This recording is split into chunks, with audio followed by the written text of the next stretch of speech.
We're on your side tonight, making the grade. It's hard to believe, but students in our area will return to the classroom next month. Many will be excited to see their friends after a long break. Others will be eager to take on some new challenges. But we also know all that comes with stressors, right? Making good grades, keeping up with extracurriculars, and the several social pressures teens face every day. All things that can be challenging for young minds. During the pandemic, then 18-year-old Emma Wanstall told CBS's Meg Oliver she fell into a deep depression. It got to the point where I overdosed, and I was planning on going to bed that night and not waking up in the morning. You know, many other teens felt similar emotions as Emma, and in 2021, the CDC's Youth Risk Behavior Survey found 43% of high schoolers and 35% of middle schoolers reported feeling sad or hopeless here in North Carolina.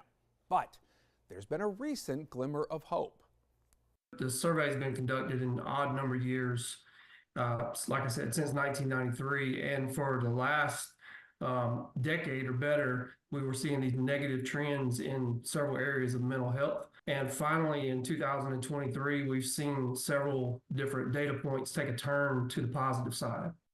Yeah, encouraging, right? Les Spell is a data and policy consultant for the State Department of Public Instruction.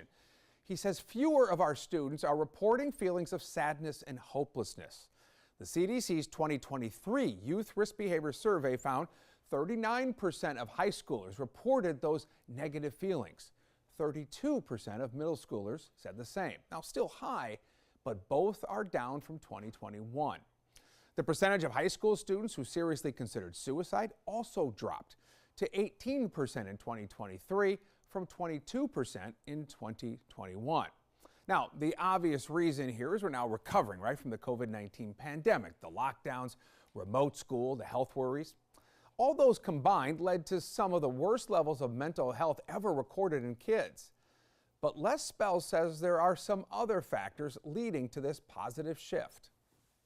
Well, it's attributed to a lot of things. You know, we can't separate the work that's done in the individual schools from what the kids are doing on a physical side, mental side, emotional side. But, you know, to point out some things that have been done, we've increased our numbers of school counselors and school social workers. We've been using federal funds to try and recruit more school psychologists. But the one thing that we saw a connection between in the data was we saw an increase in physical activity of our students, which we hadn't seen in a long time. As physical activity had been declining over the years, we finally saw an increase in physical activity. And then lo and behold, we saw a decrease in these mental health issues at the same time. Can we just draw the straight line then? You can't say that one causes the other, but we do know that there's a relationship. There's plenty of studies to show the relationship between our physical activity. And has that been part of the thing that counselors and teachers and others have been trying to drive home to our kids, that getting out from that bedroom, away from that telephone and social media, et cetera, is going to have a benefit for you? Well, you know, we've had a state board policy for a long time at the elementary and middle school level that required that schools provide 30 minutes of physical activity on a daily basis to those students. So encouraging physical activity has been in our school setting for a very long time. That policy is 20 years old. The change that we saw, you know, after 2021, a lot of that was opportunity.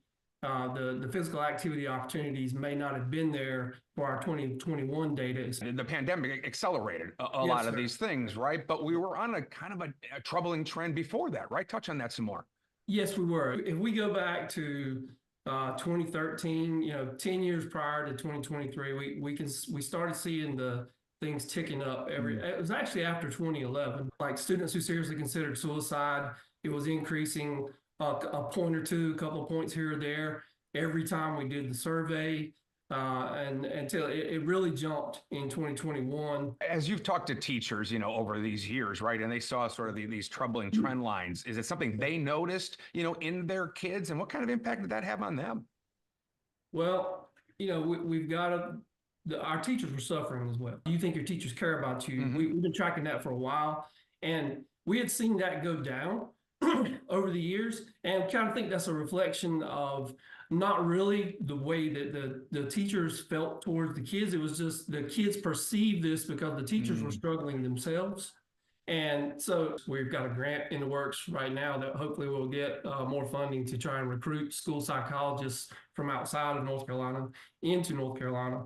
But along with that, we've added to our state board policy of healthy active children that we want the high schools to offer their students opportunities to be physically active during the school week. Like I said, we've been doing it at the K-8 level for 20 years now, 30 minutes a day. But we just recently approved that the high schools are going to try to get 60 minutes. We're starting a little smaller, 60 minutes a week. So 10, 12 minutes a day to try and give our high school kids an opportunity to be more physically active. So we still got a long ways to go to get to the ideal situation. Yeah, we'll take the victories where we can find them.